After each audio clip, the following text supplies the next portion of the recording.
एक महिला जो अपने पति के साथ सेक्स कर रही थी और सेक्स करते हुए अपने ही पति का गला रेत देती है तेज धारदार हथियार से, और बाद में अपने बॉयफ्रेंड को बुलाती है, उसके साथ सेक्स करती है, और उसके बाद में अपने बॉयफ्रेंड को घर से भगा देती है।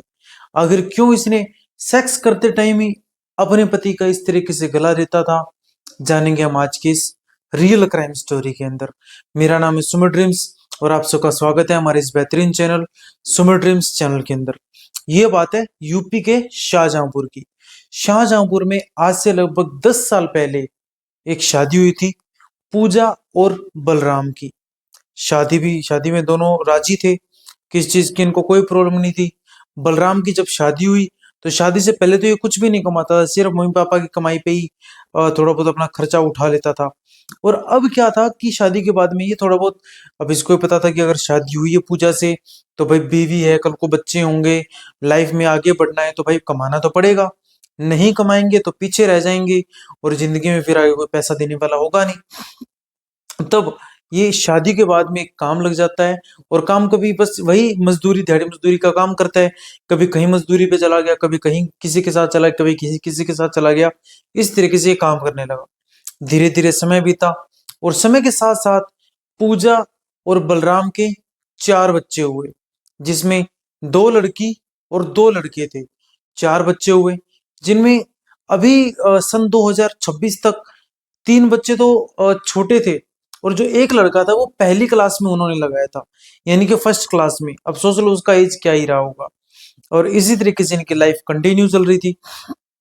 तो धीरे धीरे जब समय बीता तो समय के साथ साथ ये जो बलराम है, बलराम का जो भांजा, यानी कि बलराम की बहन का लड़का, तो बलराम का भांजा घर पे बहुत ज्यादा आता था। और घर पे जब ज्यादा आना जाना हुआ, उधर से पूजा की एज और जो बलराम का भांजा था आदेश, आदेश की एज दोनों लगभग हम उम्र एज थी, कोई ज्यादा बड़ी एज नहीं थी। क्या पता भी मामी और भांजे का उसमें रिश्ता था उनका, पर उन्होंने वो चीज समझी नहीं। लगभग एज उनकी सेम थी, और जब सेम एज थी तब दोनों में कहीं ना कहीं रिलेशनशिप हो गई, दोनों में बातचीत हुई, और बातचीत के बाद में दोनों संबंध में आ गए। उधर जब जब भी बलराम घर से बाहर काम पे चला जाता था, कुछ भी काम करने चला जाता था, तो पीछे से ये जो पूजा है ये अपने बॉयफ्रेंड आदेश को बुला लेती थी, उसके साथ पूरा दिन स्पेंड करती थी। जब शाम को घर पे बलराम आने वाला होता था तब अपने घर से बोल देती थी कि अब मेरा पति आने वाला, अब तुम यहाँ से निकल जाओ।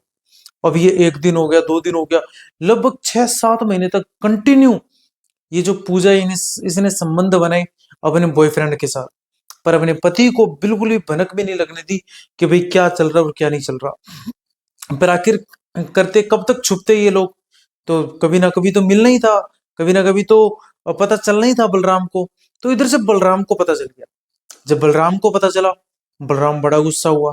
बलराम ने अब डेली बेसिस में लड़ाई होना स्टार्ट हो गई, पूजा के साथ डेली बेसिस में लड़ाई हुई। बलराम और पूजा डेली बेसिस मतलब मारपीट भी इनके अंदर हो जाया करती थी। इस तरीके से अब इनका डेली बेसिस में चल रहा। और नोक झोंक तो डेली छोटी मोटी बातों के लिए भी अब नोक झोंक स्टार्ट हो गई। और उधर से जैसे ही बलराम को पता चला कि मेरा खुद का भांजा मेरी पत्नी के साथ इस तरीके से व्यवहार कर रहा है और संबंध बना रहा है, तो भांजे का भी कहीं ना कहीं, आदेश का भी घर पे आना बिल्कुल बंद कर दिया बलराम ने। और बलराम अब बहुत ज्यादा स्ट्रिक्ट हो गया था। पहले बलराम अपना पूरा काम करके आता था, अब कई बार दोपहर में करा जाता था, कई बार शाम को जल्दी आ जाता था, कई बार सुबह लेट निकलता था काम के लिए। क्योंकि बलराम को सिर्फ एक ही चिंता रहती थी कि घर पे मेरी पत्नी और मेरी पत्नी का जो आचरण है, वो पूजा का आचरण बिल्कुल अच्छा नहीं है। पूजा वो पूजा ने मेरे भांजे के साथ ऐसा किया है, तो वो किसी और के साथ भी रिलेशनशिप में आ सकती है, किसी और के साथ वो ऐसा संबंध बना सकती है। अब इस चीज का उसको डर लग रहा था। अब धीरे धीरे समय बीता, समय के साथ साथ पूजा ने भांजे को यानी कि आदेश को कॉल किया। पूजा ने बोला कि आदेश, इस तरीके से तो नहीं चल पाएगा। अगर इसी तरीके से चलेगा तो हम फिर कैसे हम साथ में मिल पाएंगे, कैसे हम आगे शादी कर पाएंगे, ऐसा कैसे हो सकता है, फिर क्या करें। तब दोनों ने डिसीजन बनाया कि क्यों ना मामा को, आदेश खुद बोल रहा है कि मामी ये जो मामा है हमारे बीच में आ रहा है, इसको क्यों ना हम साइड में हटा दें, इसको हम हत्या कर देते हैं। तब पूजा बोलते हैं ठीक है, ये बात सही है, हत्या कर देंगे। और हत्या करने के बाद ऐसे बोल देंगे कि भाई इन्होंने खुद नहीं अपनी जान दे दी, तो ऐसा कुछ प्लान बनाते हैं। तो प्लान बनाया, प्लान के तहत तारीख आई 28 जनवरी। 28 जनवरी का दिन था। 28 जनवरी को ये आदेश, सबसे पहले आदेश अपने घर से चलता है, क्योंकि इनका पहले प्लान बनाया हुआ था कि 28 जनवरी को खत्म करना है बलराम को। तब 28 जनवरी को लगभग शाम का समय हो चुका था। तो ये जो आदेश है, आदेश अपने एक दोस्त रामचंद्र को कॉल करता है, बोलता है कि मेरी मामी से आपको मिलके आना है, मेरे को मिलके आना है, तुम वहां पर मेरे साथ चलो। तो रामचंद्र तैयार हो गया, चलो भी कोई दिक्कत नहीं है, साथ में चलना है, मैं तो चलूंगा। और इधर आदेश प्रॉपर तैयार हो जाता है और रामचंद्र और आदेश अपने घर से निकलते हैं। और इधर से लगभग रात के 12 हो चुके थे, 12 बज चुके थे, सब लोग सो चुके थे। और सब लोग सोने के बाद में ये जो पूजा है, पूजा उठती है, अपने पति बलराम को उठाती है। और बलराम को उठाने के बाद में दोनों लोग एक दूसरे संबंध बनाना स्टार्ट करते हैं। जब संबंध बना रहे थे, तब बीच में पूजा रुक जाती है। और रुकने के बाद में अपने मतलब उसकी चारपाई के नीचे ही उसने एक धारदार हंसिया टाइप कुछ छुपा के रखा था, जैसे कि गांव में फसलें वगैरह काटते हैं ना, जिसको द्रांति या हंसिया बोलते हैं, वो चीज वो निकालती है।